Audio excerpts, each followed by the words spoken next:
I have been in the program for almost 5 years now, and I'm very happy of being part of WSSA family. I am so grateful to life that I have stumbled upon Coach Lee's book on Amazon in 2019.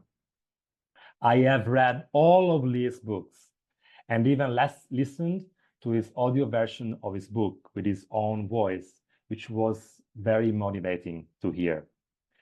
Today, I want to share with you an update on my speech.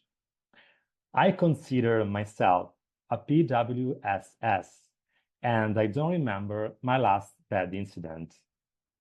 First of all, I would like to share with you what I do every day to improve my speech. Every single morning when I wake up, I perform my morning routine. First thing, I make my bed, the first accomplishment of the day. Make your bed to change the world, as William H. McRaven said in his great book. William H. McRaven served for 37 years as a Navy SEAL. In his book, Make Your Bed to Change the World, he says that to begin with, you have to take charge of the small thing in life so that you can start to change all bigger things in your life. After making my bed, I do my mind training treatments. I have 8 affirmations, which I repeat for 20 times each. I change my affirmations once every 6 months. After my affirmation, I read aloud for about 30 minutes. I am still always a bit scared before speaking in front of people, but I can handle all sorts of situations thanks to my speech plan and, of course, to the use of practice. So now I will tell you how I'm coping with fear thanks to another reading, Healing the Inner Child by the Zen master Thich Nhat Hanh. By reading this book, I've come to realize that inside myself there is a 5-year-old Nico, which from now on I will call Little Nico. Little Nico is always a bit scared and worried about what other people think.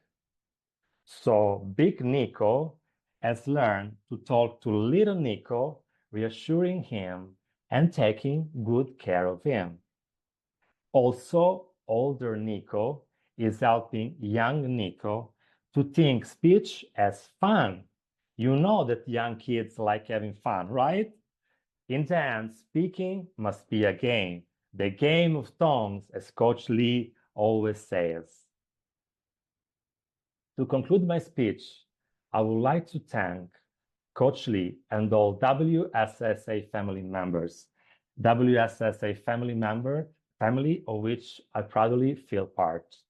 For the next future, I want to contribute to WSSA mission, which is helping PWS to overcome stuttering and, in the end, considering it as a blessing. I thought your speech was absolutely amazing. A fantastic speech. You're super smooth the whole way. You sounded great. I loved the big Nico, little Nico thing. That was hilarious and sounds pretty effective too. Your speech was amazing as usual. Thank you, Nico, that your speech was fantastic. I just want to say that Nico, your speech was so great and for me very inspiring. So thanks for that. I just want to say that was a very soothing kind of a speech actually, because like we tend to be like really harsh on ourselves, you know, and care too much what other people think when we're struggling with our speech. And I think that becomes a real obstacle like in our speech journey. Really liked your speech, Nico. I especially enjoyed the part about your little Nico. I have little Noah as well. And I'm going to start with your speech. I thought it was really, really terrific. Well, I really enjoyed your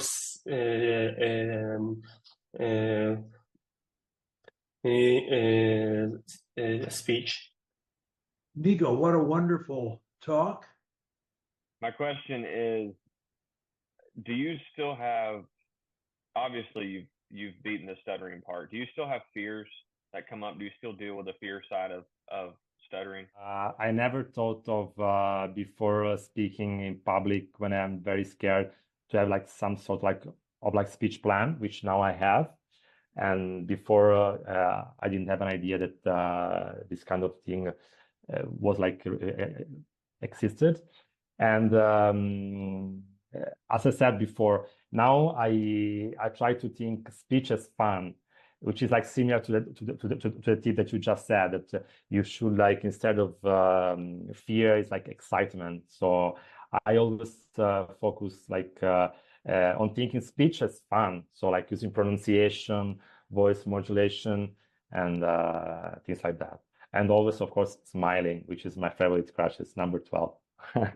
My question is if there is still a big difference between when you speak in Italian compared to English, as about the fears, or there is no big difference when you speak in a language, or I mean, you speak in English or in Italian. Thank you for your question. So I think a few years ago, it was easier for me in English.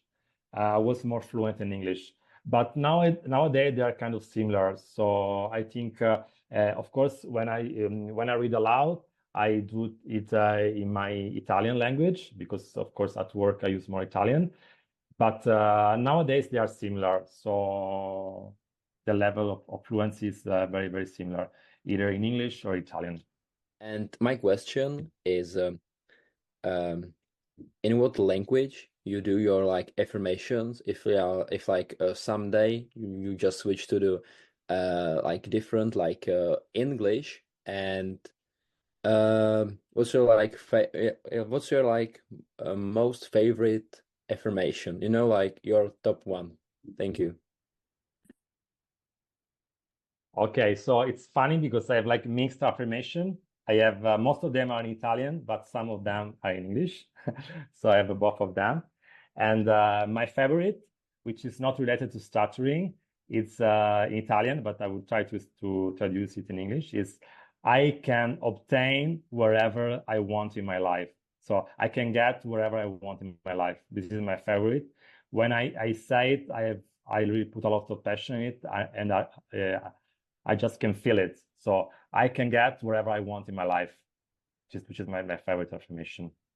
Do you still find yourself being like harsh on yourself when you're facing any like issues in your like when you have a fear or anything like that? And if you do, like how do you tackle that? Like when you find yourself caring about like too much about what other people think, or if you ever face any situations like that, how do you deal with that?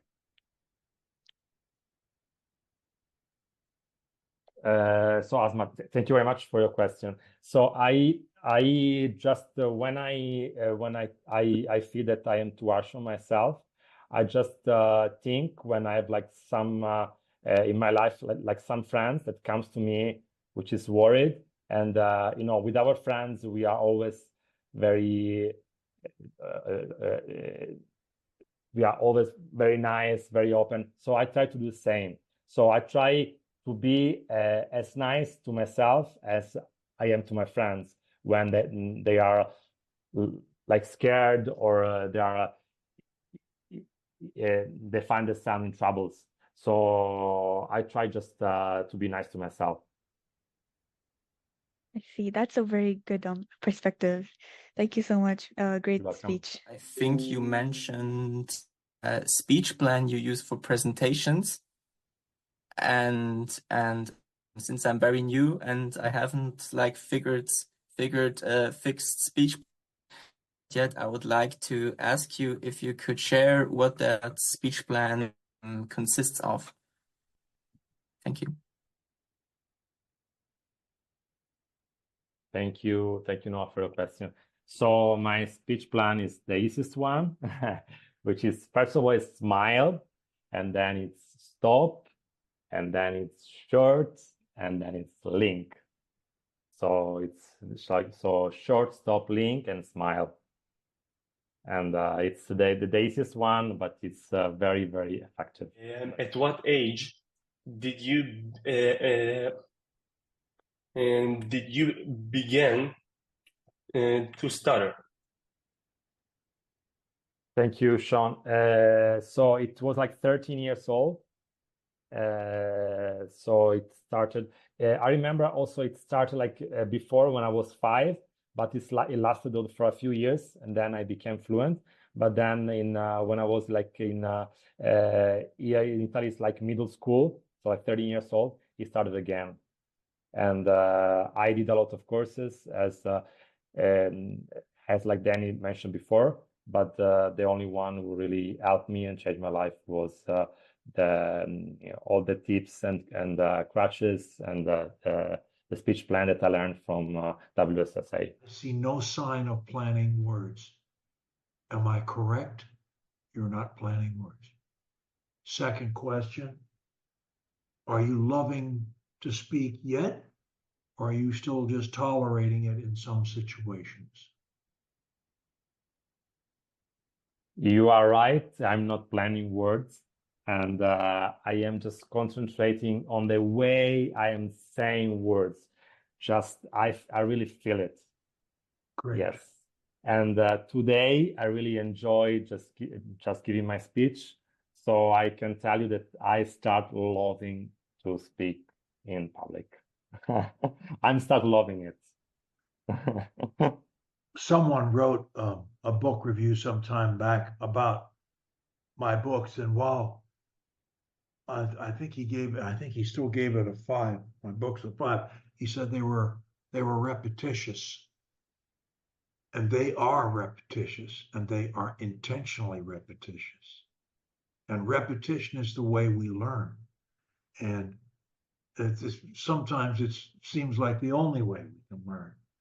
So a lot of what we do and say here is repetitious. But we're going to keep saying it until there's no stutterers on the planet. And so we got a long way to go. For everybody here, still the easiest, Danny mentioned it earlier, the simplest speech plan, short, link, stop. The more pressure you're under, the shorter your links, the shorter your increments. The tighter your links, hum through your words as if you're singing, as I am doing now, and stop, lengthen your stops. I'm dealing with one very bright student today. He's a medical student at a major university. He's not here today. And he speaks beautifully, but he freezes up with groups. And I must have exchanged 10 or 15 emails with him in the last 48 hours because he's at a convention trying to talk and he's not being successful. And I don't understand it. It drives me insane, frankly, because I want everybody not to have this problem. And so it upsets me a great deal when I run into people who have this problem. So having a backup speech plan becomes very important. And I think Danny may have said this too, that the solution is how much you can make your mind embrace the solutions, such as, for example, using extreme pronunciation when you speak, simply smiling with every single syllable. Go a bit louder. You could speak in your soft voice, or you could even whisper. When you speak under pressure, have a plan and do it. but you can't hold back on your plan. You've got to be willing to do it. And that's another thing. See my head bob around? That's not unnatural. That's what it wants to do. I am not a mannequin. Let yourself go.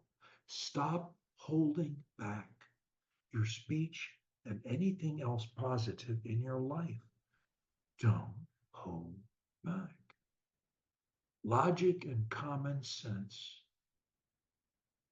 have always screamed at me that since I have always been able to say one word, anywhere, anytime, I truly can say any word, anywhere, anytime.